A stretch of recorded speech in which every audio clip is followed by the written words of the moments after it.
تو انسان کی زندگی میں کوتاہیاں خطا ہوتی ہیں، ڈگر ڈگر پر، قدم قدم پر اس سے کوتاہیاں ہوتی ہے۔ تو اللہ تبارک و تعالیٰ نے رمضان المبارک کی عبادتوں میں کوتاہیوں کو، کمزوریوں کو، خامیوں کو بدلنے، ہٹانے، ازالہ کرنے کے لیے اللہ تبارک و تعالیٰ نے رمضان المبارک کی عبادتوں کی کمیوں کو اور خامیوں کو دور کرنے کے لیے ایک آلٹرنیٹ رکھا ہے، وہ ہے صدقہ فطر۔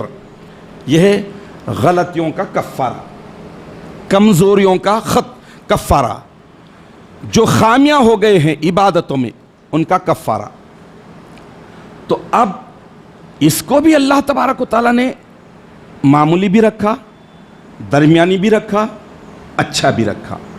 لیکن عام طور پر لوگ صرف صدقہ فطر کو گیہوں سے سمجھتے ہیں، یہ ذہن سے نکال دیجئے، آگے مسائل آپ کے سامنے بیان کرتا ہوں۔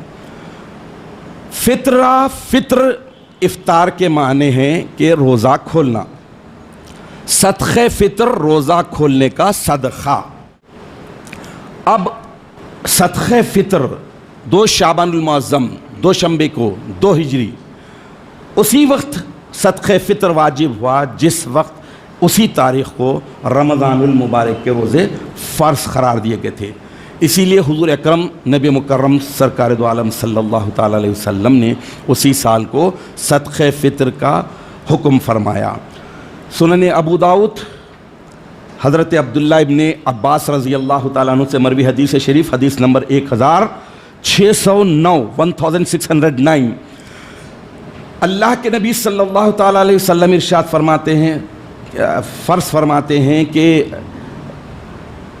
فرض رسول اللہ صلی اللہ علیہ وسلم زکوٰۃ الفطرتی طہرۃ للصائم۔ اللہ کے نبی صلی اللہ تعالیٰ علیہ وسلم فطرے کے زکوٰۃ کو، فطرے کے صدقے کو فرض قرار دیا ہے تاکہ اس کی 2 وجہ ہے۔ طہرۃ للصائم، روزے دار کو پاکی ملے، من اللغو والرفث، لغو باتوں سے، ناپسندیدہ باتوں سے، خرافات سے، جو کمیاں ہو گئی، جو خامیاں ہو گئی اس سے، وَالطُّعْمَةُ لِلْمَسَاكِينِ، اور مساکین کی ایک وقت کی روٹی روزی کا بندوبست ہو جائے، ایک وقت کے کھانے کا بندوبست ہو جائے۔ اس لیے صدقہ فطر کو اللہ تبارک و تعالیٰ نے، آج تو ابھی شہروں میں یہ صورتحال ہے کہ صدقہ لینے والے بہت کم ملیں گے، آپ پھر بھی دیہات وغیرہ میں ہیں، لیکن آج سے پہلے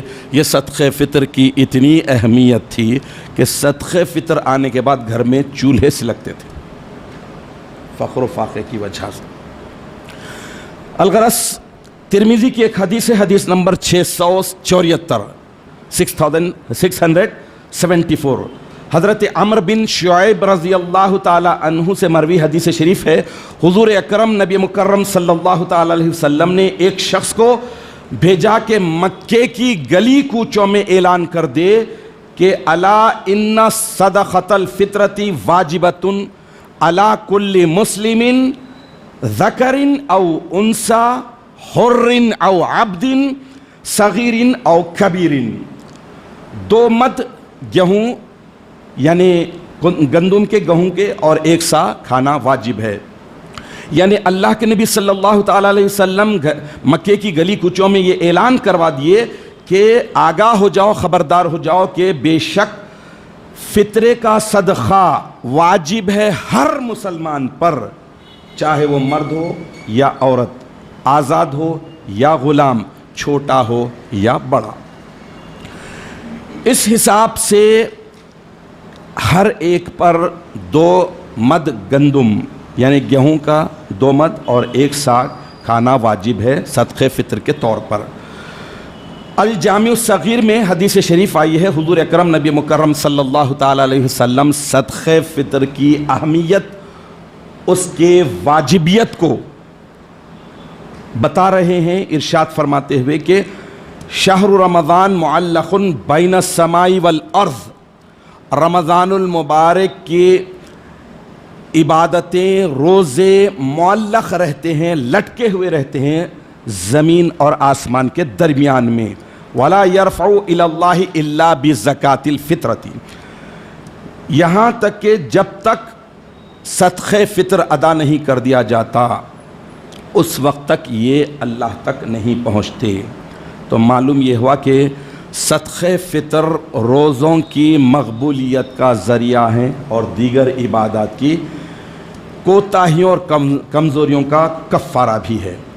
صدقہ فطر کی مقدار کوانٹٹی کتنی الگ الگ ہے۔ ایک ہے 4.25 کلو،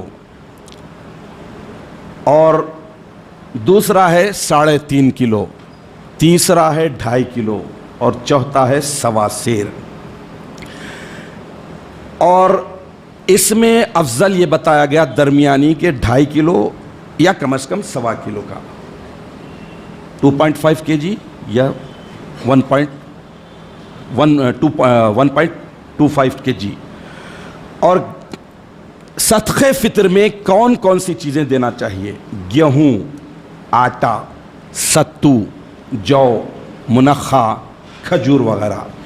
لیکن اس میں ایک اہم بات یہ ہے کہ صدقہ فطر اپنی مالی حیثیت سے نکالنا ہے، یا تو منخا کا نکالیے یا پھر کھجور کا نکالیے، کیونکہ اللہ کے نام پر دینا ہے۔ لیکن امام اعظم ابو حنیفہ رحمۃ اللہ علیہ فرماتے ہیں کہ یہ اجناس دینے کے بجائے اس کی قیمتیں اگر دے ڈالتے ہیں محتاجوں کو، اس کا ریٹ دے ڈالتے ہیں، کرنسی دے ڈالتے ہیں، تو اس سے فائدہ ہوگا غریبوں کو، اپنی مرضی مطابق وہ عید کے دن اپنی ضرورتوں کی تکمیل کر لیں گے۔ بہرحال صدقہ فطر اگر کوئی ادا نہیں کرے گا تو اس کے ذمے زندگی بھر باقی رہتا ہے۔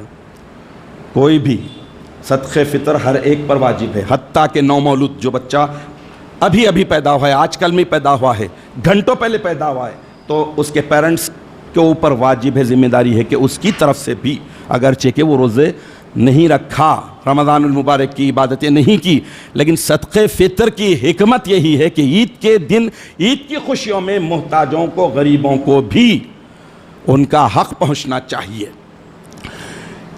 اور صدقہ فطر چاہے روزہ رہے یا نہ رہے، متعلقین کا صدقہ فطر سرپرست کو دینا ہے۔ البتہ قومی آئین کے حساب سے صدقہ فطر اپنے مرشد کو دینا اولا ہے، بہتر ہے۔